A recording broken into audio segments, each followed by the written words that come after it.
इस कलयुग में हम लोग जब भी कुछ सोचने लगते हैं ना, हम दुखी हो जाते हैं। हम सब लोगों के दुखों का एक ही कारण है, हम सोचते हैं, बस और कोई कारण नहीं। इस जगत में सुखी रहने का एक ही तरीका है कि संसार के बारे में सोचो मत, बस।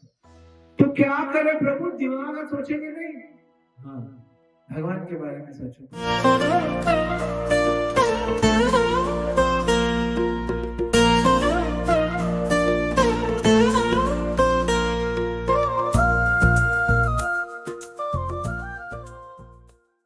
कलयुग बहुत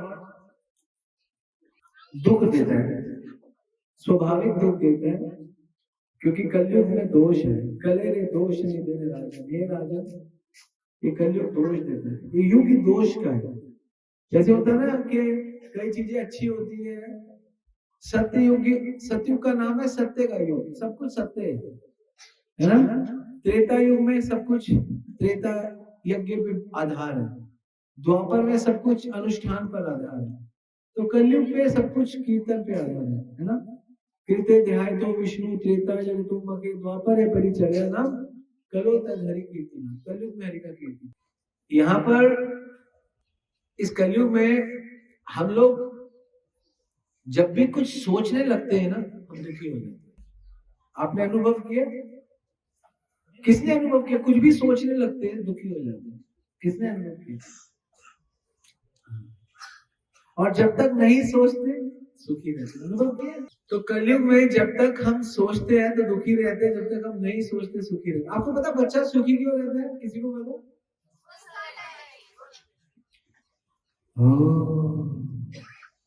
बच्चा सुखी क्यों आपको पता? क्योंकि सोचता ही नहीं है, सिर्फ करता है ना। और करता है कुछ गलत करता है तो वहां कहते हैं ये क्या कर दिया, सोचा क्यों नहीं। बच्चा सोचता नहीं, तो सुखी रहता है। इस जगत में सुखी रहने का एक ही तरीका है कि संसार के बारे में सोचो मत, बस। तो क्या करे प्रभु, दिमाग में सोचेंगे नहीं, हाँ, तो भगवान के बारे में सोचो। भगवान को देखा नहीं है हमने, कितना सोच सकते हैं, गीता भागवत से समझ सकते हैं, लेकिन नहीं सोच सकते। जो दिखता है वही दिखता है ना। जो दिखता है वही दिखता है। तो हम क्या करें? हम देख नहीं सकते, हम सोचते हैं तो हमको टेंशन हो जाती है। तो क्या करें? सोचना बंद कर दें। आपको सच्ची बताऊं, हम सब लोगों के दुखों का एक ही कारण है, हम सोचते हैं, बस और कोई कारण नहीं। अगर हम सोचना बंद कर दे, हम क्या क्या सोचते हैं पहले बताता हूं। सबसे पहले तो हम ये सोचते हैं कि वो मेरे बारे में क्या सोचते हैं। ऐसा है? सबसे पहले तो हम ये सोचते हैं कि वो मेरे बारे में क्या सोचते हैं, पहली सोच। और दूसरी सोच, इसके भी ऊपर सोच, ये भी चलो एक सोच है, वो मेरे बारे में क्या सोचता है वो अलग बात है। मैं हमेशा जब भी दूसरों के बारे में सोचता हूं तो मुझ में ईर्ष्या, राग, द्वेष, दुख प्रकट हो जाता है। वो मेरे बारे में क्या सोचता है इसका भी दुख है, मैं किसी के बारे में सोचता हूं तो उसका भी दुख है। तो क्या करें? माइंड का काम है सोचना, विचार लाना। जब तक आप इस माइंड से सही तरीके से सोचोगे नहीं, भगवान के बारे में नहीं सोचोगे, अब दुखी नहीं। आपको पता है इस जगत में सबसे स्वाद वस्तु कौन सी है? बताओ, सबसे स्वाद वस्तु। भगवान का नाम ठीक है, प्रैक्टिकल बताओ, सबसे स्वाद वस्तु क्या है? भगवान का नाम बहुत स्वाद है, स्वाद जिसमें आता है सबसे स्वाद। प्रशंसा, वेरी नाइस, वेरी नाइस, प्रशंसा सबसे अच्छी है। और पान, मान, प्रशंसा, वेरी नाइस। और बताओ, ईर्ष्या, वेरी नाइस। सबसे स्वाद है इस जगत में भक्ति, उससे स्वाद कुछ नहीं। मैं आपको एक बात बताऊं, अगर आपका पेट भरा हुआ है और आपको कुछ खाने को दिया जाए, आपको कैसा लगेगा? अच्छा नहीं लगेगा। जब हमारे पास दुख आते हैं ना, दुख, हमें दुख तो आते ही है, सुख भी आते हैं, दुख आते हैं, तो दुख के बाद सबसे अच्छी चीज क्या लगती है? दुख के बाद भगवान की भक्ति। अनुभव किया किसी ने? हाँ। क्योंकि आपको सच्ची बताऊं, आपको भक्ति का टेस्ट केवल दुख में आ सकता है। अच्छा, इसलिए तो कुंती महारानी बोलती थी, विपदा संतु तू शाश्वत तत्र तत्र जगत, मुझे बार बार दुख दो। दुख ही भगवान को याद करने का माध्यम है। हम इस जगत में जब कहते हैं ना प्रभु हमें दुख नहीं आना, दुख नहीं आए, तो भगवान कहते हैं अच्छा कोई बात नहीं। तो हम दुख नहीं आते तो भगवान के बारे में नहीं सोच पाते। दुख एक माध्यम है जिससे भगवान के बारे में सोच सकते। सिर्फ आपको भगवान के बारे में सोचना है बस, और कुछ नहीं करना। बस यही भक्ति है कि आप सोच पाओ भगवान के बारे में। लेकिन भगवान के बारे में डायरेक्ट नहीं सोच पाते, तो फिर हम क्या करते हैं, हम भगवान के भक्तों के बारे में सोचना शुरू, गुरु के बारे में सोचना शुरू करते हैं। तो गुरु के माध्यम से हम अपनी जो अपील होती है, अपनी जो रिक्वेस्ट होती है, भगवान तक पहुंचा देते हैं। Through guru we can deliver our request towards Krishna, and this is the way in Kalyug. यही कलयुग का रास्ता है अपनी प्रार्थना को भेजने की। जैसे आपके पास एक लेटर है, मुझे लेटर इसको देना है, किसी को देना है, और वो व्यक्ति बॉम्बे रहता है, बैंगलोर रहता है, तो मैं कोरियर के थ्रू भेजूंगा। मेरा लेटर उसके पास चले जाएगा, लेकिन बीच में कोरियर वाला होगा। तो उसी प्रकार हम और भगवान के बीच में कौन है? गुरु। तो गुरु के माध्यम से ही भक्ति को सीखा जा सकता है, वरना बिना गुरु के जो भक्ति सीखी जाती है, उस भक्ति से किसी का कल्याण नहीं होता। इसलिए जब हम बहुत दुखी होते हैं ना इस जगत में, आपको पता है जब हम इस जगत में दुखी होते हैं, हमें कोई भी भगवान के बारे में बताता है, एकदम से सुन लेते हैं, एकदम से समझ लेते हैं, एकदम से अप्लाई करने लग जाते हैं। फिर उसका फल क्या होता है? सुखी होने लग जाते हैं। और सुखी होते हैं सबसे पहले किसको भूलते हैं? भगवान को। जिनकी वजह से सुखी हुए उन्हीं को भूल जाते हैं, फिर दोबारा संसार में लग जाते हैं, फिर दुखी हो जाते हैं, और फिर भगवान फिर दुख देते हैं, फिर दोबारा दुख में फिर भगवान को याद करते हैं, फिर सुखी होते हैं, फिर सुखी होकर थोड़ा आगे चलते हैं, फिर दुख हो जाते हैं। क्योंकि हम लगातार भगवान को याद नहीं करते, इसलिए दुखी रहते ही रहते हैं। बस सारी की सारी गेम है लगातार। इसीलिए आप देखते हो बार बार अपने उपदेश में इवेंट लाते हैं, एक इवेंट खत्म दूसरा शुरू। कभी जयपुर में इवेंट, कभी दिल्ली में इवेंट, कभी बैंगलोर में इवेंट, कभी मुंबई इवेंट, कभी ऑनलाइन इवेंट, कभी रोज इवेंट, कभी क्लासेस, ये वो। क्योंकि लगातार चाहिए हमको सब कुछ, क्योंकि हम माया के जगत में रहते हैं। माया के जगत में सब कुछ माया जगह लगातार टनाटन हमको गिराती रहती है ना। देवी ऋषि गुण में हम माया दुरत्ते है मेरी माया, मामे में प्रपद्यन्ते माया में ताम करते जाए।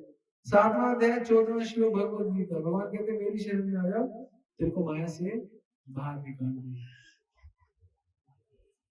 और एक सुंदर सा श्लोक है, आप मेरे साथ रिपीट करो, और ये सब कुछ समझेंगे कि भक्ति क्यों आवश्यक है ना। ज्ञान कर्म करे लोक, नाहे जाने भक्ति योग,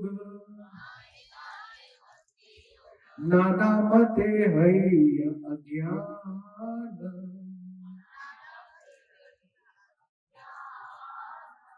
तार कथा नहीं सुनी,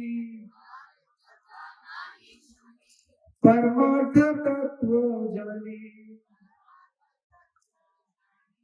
प्रेम भक्ति भक्त गण प्राण।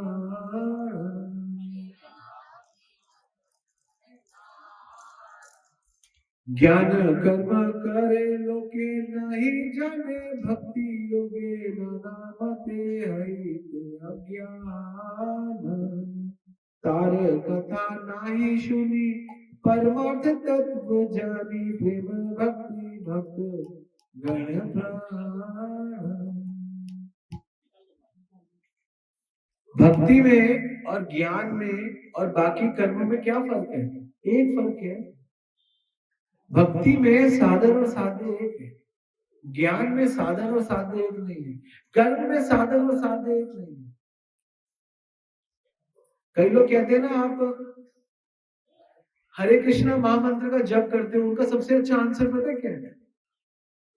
आपसे कोई पूछे आप हरे कृष्णा महामंत्र का जप करते हो, उसका सबसे बड़ा आंसर क्या है? क्योंकि हरे कृष्णा महामंत्र ही एकमात्र ऐसा मंत्र है जहां साधन और साध्य एक है। और भक्ति, भक्ति की विधि और भक्ति का फल एक ही होता है। भक्ति का विधि है नाम और भक्ति का फल है नाम। नाम भी प्रभु है। तो इसीलिए कर्म में और ज्ञान में साधन और साध्य अलग हो जाते हैं। कर्म आप करते हो किसी और के लिए, कोई और है आपका, किसके लिए पता नहीं। और कर्म करने का फायदा क्यों नहीं है? क्योंकि कर्म में बंधन है। ज्ञान लेने का फायदा क्यों नहीं है? क्योंकि ज्ञान में बंधन है। क्यों? अब तो हम तो ज्ञान ले रहे हैं, संसार का ज्ञान तो बंधन है, भगवान का ज्ञान भी बंधन है। तो ज्ञान कर्म करे लोग, लोग बोलते ज्यादातर लोग यही कर रहे हैं। आप बाहर जाओगे ना, आपको संसार के लोग यही मिलेंगे, ज्ञान कर लो, कर्म कर लो, ज्ञान ले लो, कर्म कर लो। ज्यादातर लोग क्या बोलते हैं पता है? कि भगवान कहते हैं कर्म किए जाओ, फल की इच्छा मत करो। आपको लगता है कोई व्यक्ति बिना कर्म की इच्छा के कर्म, बिना फल की इच्छा के कर्म करेंगे? फल तो हमको चाहिए। क्यों चाहिए फल हमको? क्योंकि अर्पण करना है ना, तो फल नहीं चाहिए। अगर अर्पण, अब क्या अर्पण करेंगे? फल ही तो अर्पण करेंगे। तो भक्ति कहती है आपको फल चाहिए, लेकिन जो गीता नहीं पढ़ते वो कहते हैं गीता में लिखे भगवान कह रहे कर्म करे जाओ, फल की इच्छा मत करो। भगवान कह रहे कर्मण्यम अधिकारस्य मा फलेषु कदाचित्, तुझे कर्म करने का अधिकार है, फल का अधिकार नहीं है। अधिकार की बात हो रही है, चाहने की बात नहीं है। फल तो मिलेगा मिलेगा, अब ना चाहो ऐसा कैसे हो सकता है? ऐसा हो सकता है? हो ही नहीं सकता। Next impossible, next impossible. इधर हम गीता नहीं पढ़ते, इसलिए हमको सब पागल बनाते हैं।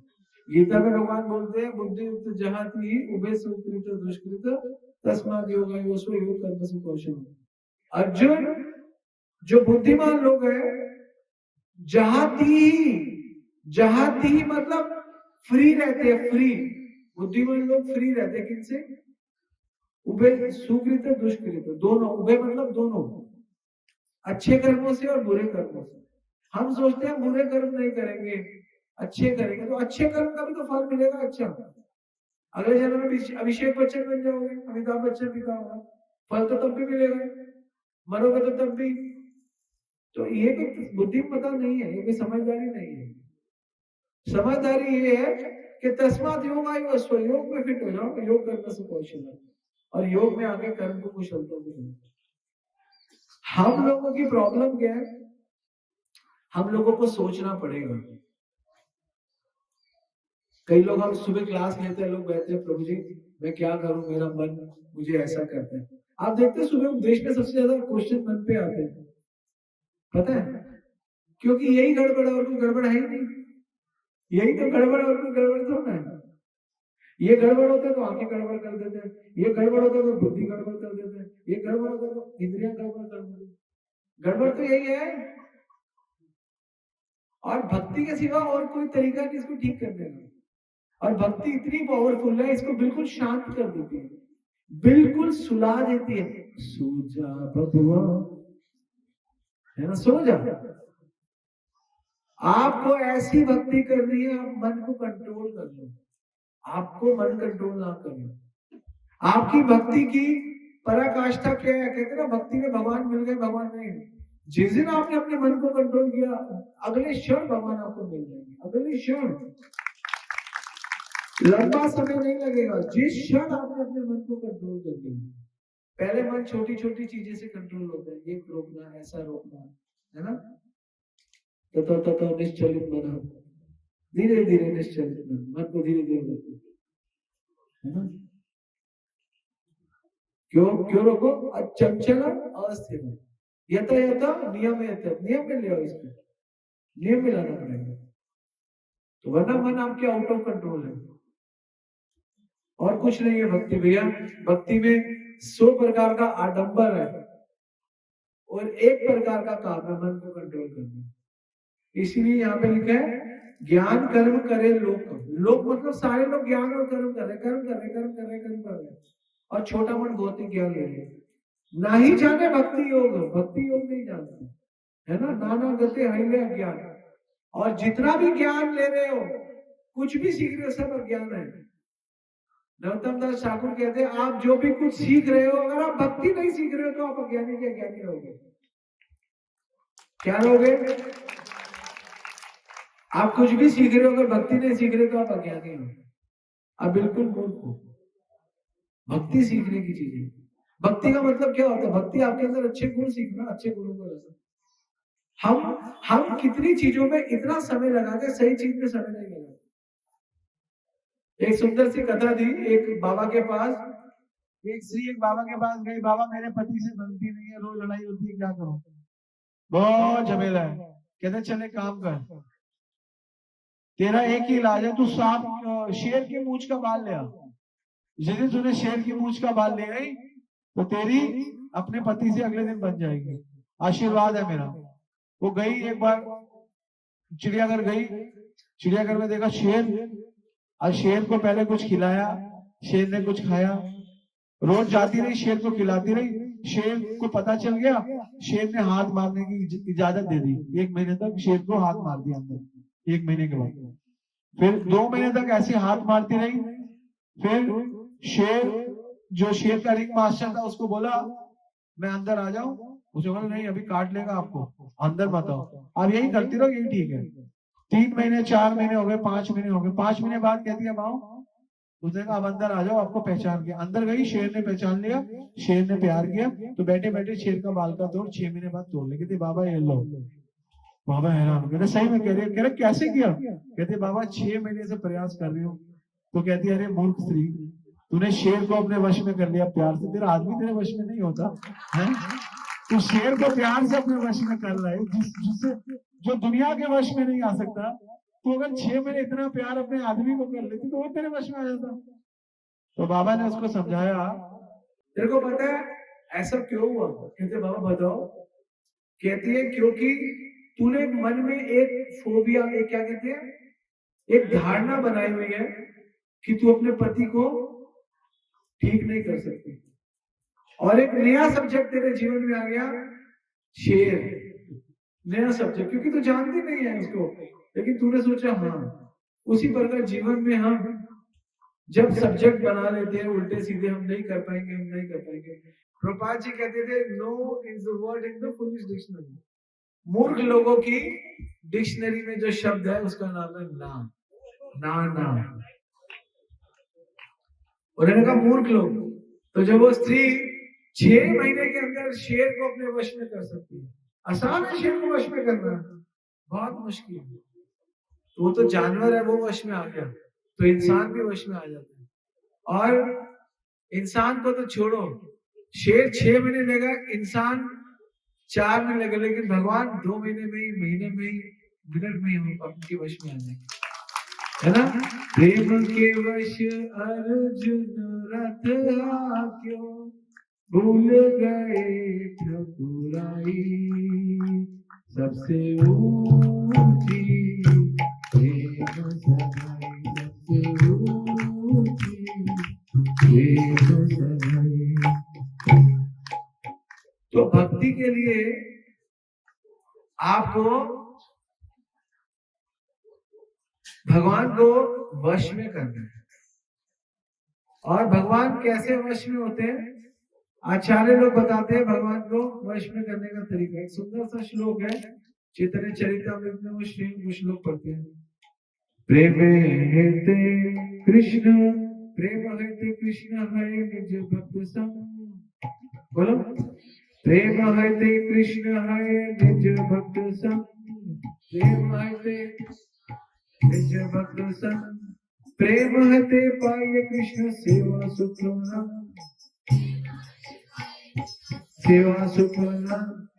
कृष्ण सेवा के माध्यम से आपके जीवन में भक्ति का रस पैदा करते हैं, सेवा से। हम क्या बोलते हैं, अतः कृष्णामादि ना भवेत ग्राम इंद्रिय सेवन मुखे जीवन स्वयं, अपने आप सूर्य करनी।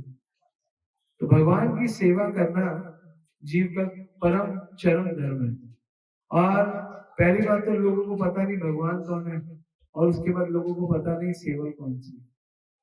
जब भी हम बात करते हैं ना भगवान की प्रेममयी सेवा, तो आप में से बहुत लोगों को पता नहीं भक्ति में प्रेम और सेवा क्या है, प्रेममयी सेवा क्या है, भगवान कौन है। भगवान कृष्ण भगवान है, और उनकी प्रेममयी सेवा उनका नाम लेना है। यही है भक्ति, बस भगवान को जानना और भगवान का नाम लेना।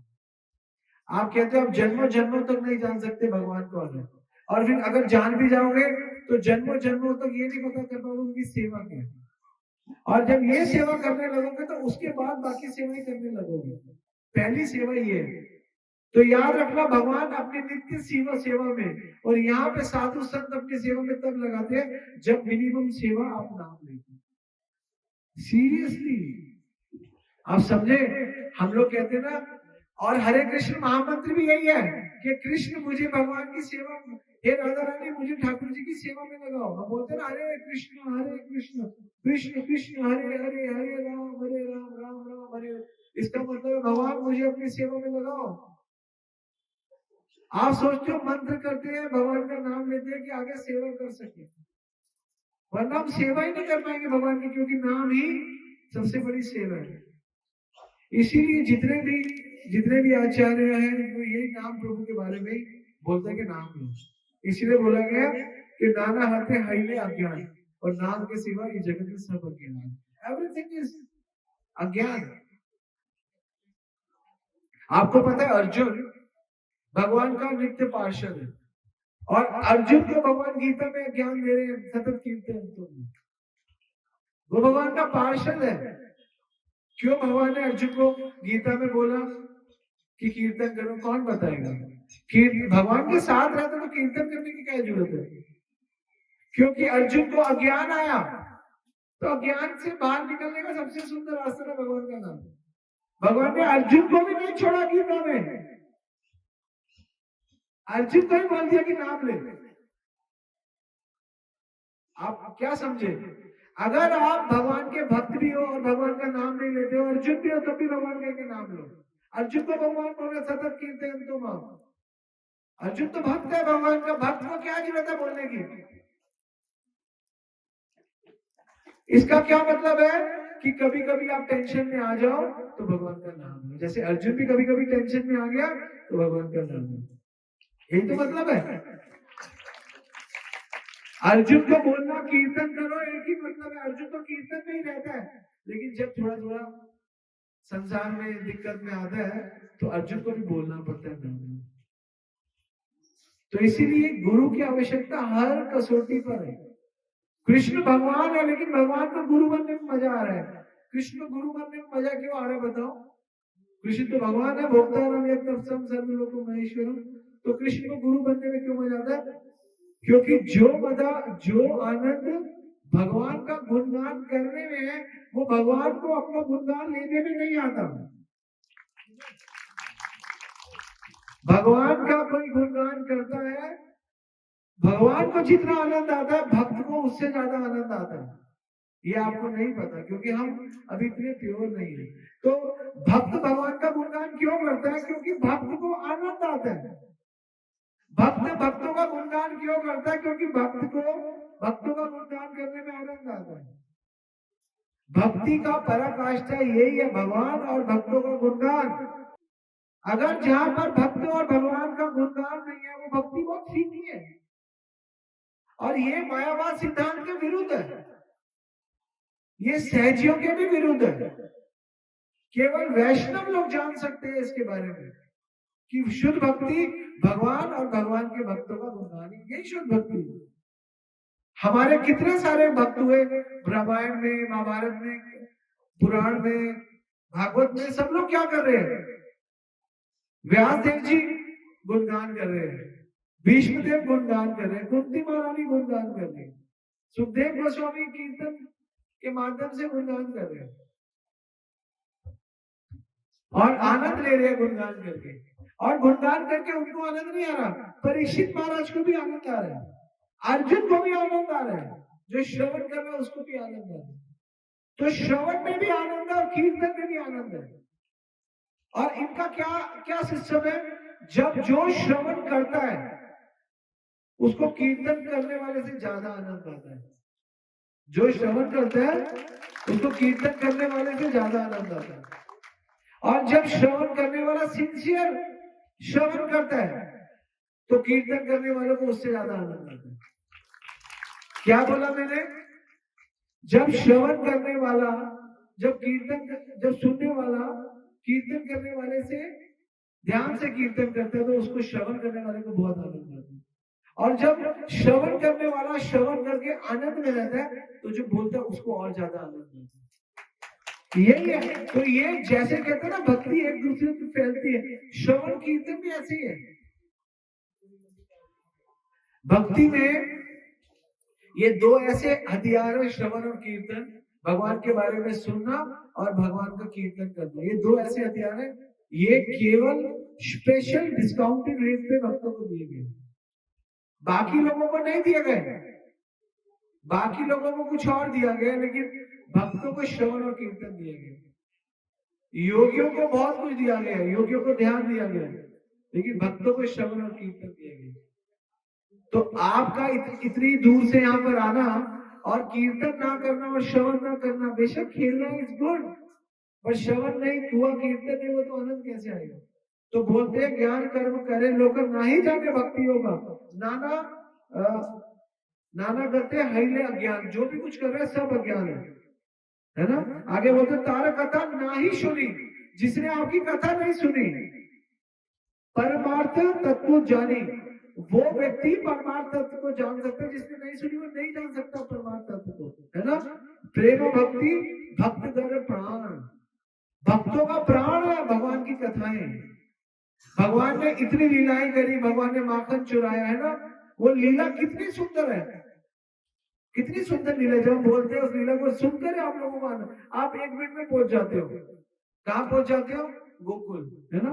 गोकुल जन्म लिया इस कारण गोपी ने माखन कम, इसीलिए भगवान ने जन्म लिया। गोकुल जन्म लिया इस कारण गोपी ने माखन खाऊं, मन में एह विचार करत हरि ब्रज घर घर में जाऊं। ये तो भगवान का है ना। भगवान को और कुछ नहीं चाहिए, भगवान की लीलाओं का यही मुख्य वर्जन है। मैक्सिमम भगवान चाहते हैं। और पता है साधु क्या चाहता है? एक अच्छा साधु क्या चाहता है? कि आप लोग बहुत ज्यादा श्रवण करो और बहुत ज्यादा कीर्तन करो। हमारी प्योरिफिकेशन डिपेंड करती है हमारे श्रवण और हमारे कीर्तन की। हम कितनी भारी मात्रा में श्रवण करते हैं और कितनी भारी मात्रा में कीर्तन करते हैं, उससे सब कुछ निकल कर आएगा। अगर श्रवण, हरे कृष्ण, अगर श्रवण चलता रहे और कीर्तन चलता रहे तो माया नहीं चलती। जब श्रवण नहीं चलता और कीर्तन नहीं चलता तो केवल माया चलती है। तो इसलिए भक्त को बहुत ध्यान रखना चाहिए। अगर आपके जीवन में प्रैक्टिकल श्रवण और कीर्तन नहीं हो रहा, मान लो प्रैक्टिकल श्रवण और कीर्तन नहीं हो रहा, इसीलिए भगवान कहते हैं अगर प्रैक्टिकल श्रवण और कीर्तन ना हो तो प्रैक्टिकल स्मरण करो। तो प्रैक्टिकल स्मरण आपको वही फल देगा जो प्रैक्टिकल श्रवण और कीर्तन आपको फल देता है। वही फल आएगा आपके पास जो आपको श्रवण और कीर्तन फल देता है। तो स्मरण का फल, श्रवण का फल और कीर्तन का फल, ये तीनों फल एक ही है। कभी कभी ऐसा होता है कि हम स्मरण करते हैं भगवान का।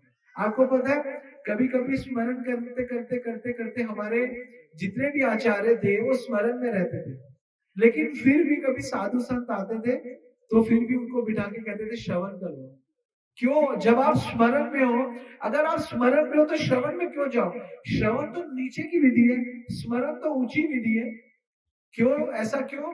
श्रवण में क्यों जाओ? बताओ, कौन बताएगा? कौन बुद्धिमान है? आप स्मरण में हो, स्मरण छोड़ के श्रवण में आने का क्या लाभ है? श्रवण करने से बिल्कुल स्मरण आएगा, लेकिन हम तो रहते ही स्मरण में है ना, फिर श्रवण क्यों करें? आपको पता है रूप गोस्वामी स्मरण में रहते थे, लेकिन फिर भी जब सनातन गोस्वामी आते थे उनसे स्मरण श्रवण करते थे। क्योंकि श्रवण करने से वैष्णव सेवा हो जाती है, स्मरण करने से कृष्ण सेवा होती है, और श्रवण करने से वैष्णव सेवा होती है, और कृष्ण सेवा भी होती है। कहते हैं एक स्त्री को खुश करना हो तो स्त्री को कैसे खुश कर सकते हैं? उसको गहना दिला दो, कपड़ा दिला दो। मूर्खों को खुश करना उनकी प्रशंसा कर दो। साधु को खुश करना उससे श्रवण करो। श्रवण वैष्णव सेवा है, और श्रवण के माध्यम से ही अच्छा स्मरण होता है। केवल स्मरण करोगे तो केवल कृष्ण सेवा होती है, लेकिन श्रवण स्मरण से स्मरण कई बार भोग में कन्वर्ट हो सकता है, लेकिन शुद्ध श्रवण कभी भोग में कन्वर्ट नहीं होता, वो सेवा में कन्वर्ट होता है। बहुत इंपॉर्टेंट है श्रवण करना। हमको सब कुछ पता है लेकिन फिर भी सुनना चाहिए, क्योंकि श्रवण से वैष्णव सेवा हो जाती है। स्मरण से भी वैष्णव सेवा होती है, लेकिन बहुत बड़ी सेवा हो जाती है। और हमेशा जब भी हम श्रवण करते हैं तो कुछ अलग ही श्रवण हो जाता है, जिससे हमारा और ऊंची गति हो जाती है। तो इसमें स्मरण, कीर्तन और श्रवण तीनों सुंदर है। इसलिए गुरु की सेवा, वैष्णव की सेवा श्रवण से होती है। और जब हम श्रवण करते हैं ना, हम जब श्रवण करते हैं और जिनसे श्रवण करते हैं उनका मत हमारे जैसा, हम उनके जैसे होने लग जाते हैं। ये भी एक फर्क, जिसका श्रवण करोगे वैसे आपके विचार आने लगेंगे, है ना? क्यों ऐसा है? क्योंकि आप जिनको सुनते हुए वही श्लोक आपको याद होंगे, वही आपका मूड बनेगा, क्योंकि इंड्यूस हो जाती है ना चीज, श्रवण से ही तो होता है। तो यहाँ पे बोल रहे हैं ना, नाना भजे हई अज्ञान, वो सब अज्ञान है। इस जगत में जो कर्म का और ज्ञान का है वो सब अज्ञान है, और अज्ञान में रहने का कोई लाभ नहीं है। आपको पता है परीक्षित महाराज श्रवण करने के लिए भागे थे, भागते भागते भागते कहां पहुंच गए? गंगा के तट पर, सुकृताल। ये श्रवण करने के लिए मिनिमम रिक्वायरमेंट है कि भागना पड़ता है, और फिर डेडिकेशन के साथ सीखना पड़ता है। और देखो, अर्जुन श्रवण करने के लिए भगवान अर्जुन को कहां ले गए? युद्ध भूमि पे। और 88,000 ऋषि लोग कहां पर आए श्रवण करने? सूत गोस्वामी से नैमिषारण्य। श्रवण करने के लिए भगवान की श्रवण करना भी तपस्या है, भागना पड़ता है उसके लिए। और आपको बताऊं, भक्तों का यही बिजनेस है, भगवान के बारे में बोलना। क्योंकि आप जब तक भगवान के बारे में बोलोगे नहीं, भगवान के बारे में सुनोगे नहीं, आपका हृदय द्रवित नहीं होगा, आपका हृदय कोमल नहीं होगा, आपका हृदय मजबूत नहीं होगा, आपका हृदय कमजोर रहेगा। सुनना पड़ता है भगवान के बारे में। सुनने से शुश्रूषधान से वासुदेव कथा रुचि। और ये रुचि कैसे आएगी? स्यात महत से पुण्य तीर्थ निषेवा, उनकी सेवा करने से। संतों की सेवा, साधु की सेवा इस जगत में इससे बड़ा कुछ होती है ना। शुद्ध भगत चरण रेणु भजन, भगत सेवा परम सिद्धि प्रेम गति कर, इससे बड़ा कुछ नहीं है।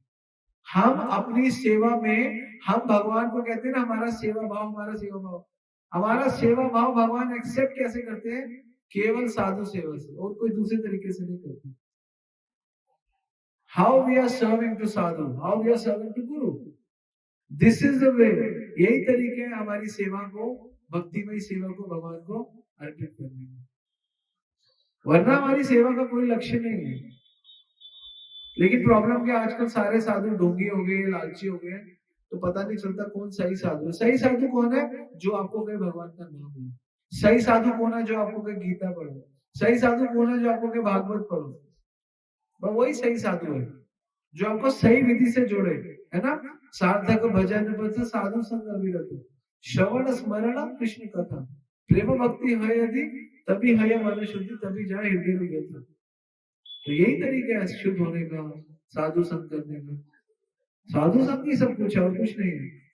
अगर आपके पास साधु संग नहीं है तो आपकी भक्ति बढ़ेगी नहीं, आपकी भक्ति बड़ी संकुचित रहेगी, छोटी भक्ति रहेगी। छोटी भक्ति और बड़ी भक्ति में क्या है? छोटी भक्ति में साधु संग नहीं है, बड़ी भक्ति में साधु सेवा तक है, यही तो भक्ति है।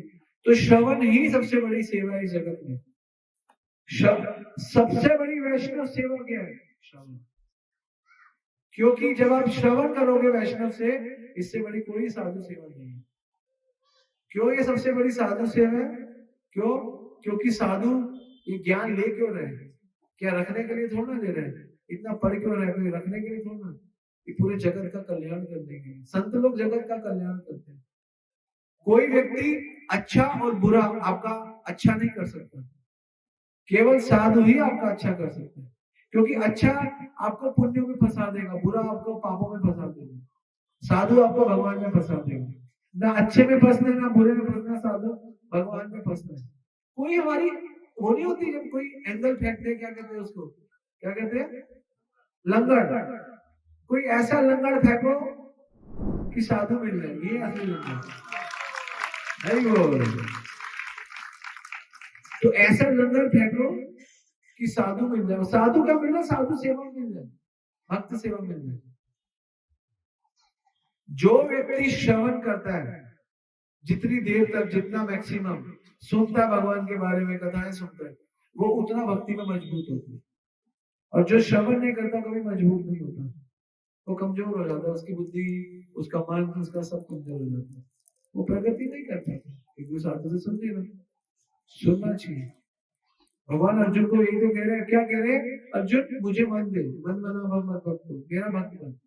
कैसे बनोगे भगवान का भक्त? बिना सुने कैसे बन सकते? नहीं, बस सुनना पड़ेगा। जिसको सुनोगे उसके जैसे याद कर पाओगे, उसके जैसे गुण आ जाएंगे। रुक्मणी ने भगवान के बारे में सुना सुना सुना, रोज सुनते थे, सुन के भगवान से प्रेम हो गया। और कोई एग्जाम्पल है जिन्होंने भगवान के बारे में सुना और प्रेम हो गया? कोई एक एग्जाम्पल और बताओ। कौन कौन? शबरी ने तो गुरु से सुना, वो तो सेवा में भी थी। रुक्मणी, मीरा और प्रहलाद महाराज ने थोड़ा सुना, लेकिन उन्होंने तपस्या ज्यादा करी। हाँ, शबरी, परीक्षित महाराज गुड एग्जाम्पल। और बताओ एक सबसे बड़ा एग्जाम्पल बताओ जिन्होंने भगवान के बारे में सुना। विभीषण गुड एग्जाम्पल, बट मेरे माइंड में कोई और है। बताओ, सोचो। Hanuman ji good example. हाँ, सुखदेव, प्रहलाद महाराज। नहीं, एक और कोई सोचो। You are coming close to. Maitreya Muni से विदुर जी ने सुना भगवान के बारे में, जानते थे लेकिन सुनना चाहते थे, और कहते मुझे मैत्रेय, मुझे कृष्ण के बारे में और बताओ, मुझे और बताओ, मुझे और बताओ। सुनने की उत्कंठा थी उनकी। सुना। गोपियां, सब भक्तों ने भगवान के बारे में सुना और सुन सुन के भगवान से प्रेम हो गया। हमने भी अपने गुरु से भगवान के बारे में सुना। अब गीता सुनो, भागवत सुनो, आपको भगवान से प्रेम होगा। आप सुनोगे नहीं, संसार के बारे में सुनते रहते हो। फिलिस्तीन ने इजराइल के साथ ये किया, यूक्रेन ने, ये कौन सा है वो, रशिया ने यूक्रेन के साथ, ये इसी में घूमते रहते हो। इसीलिए रात को सोते हो तो भय में सोते हो। ठाकुर जी की कथा सुन के सो जाओ, आनंद आ जाए, ठीक है ना। थोड़ा बहुत सुन लो, थोड़ा नॉलेज के लिए, इतना डूबने की जरूरत नहीं है, ठीक है। तो इसलिए सबसे बड़ी साधु सेवा है श्रवण। श्रवण करते रहो। हरे कृष्ण।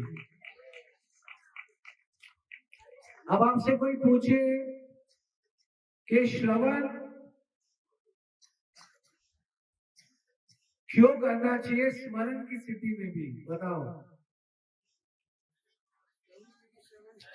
क्योंकि पीछे वाले अगर हमारे पास स्मरण है फिर भी श्रवण क्यों करना चाहिए? क्यों?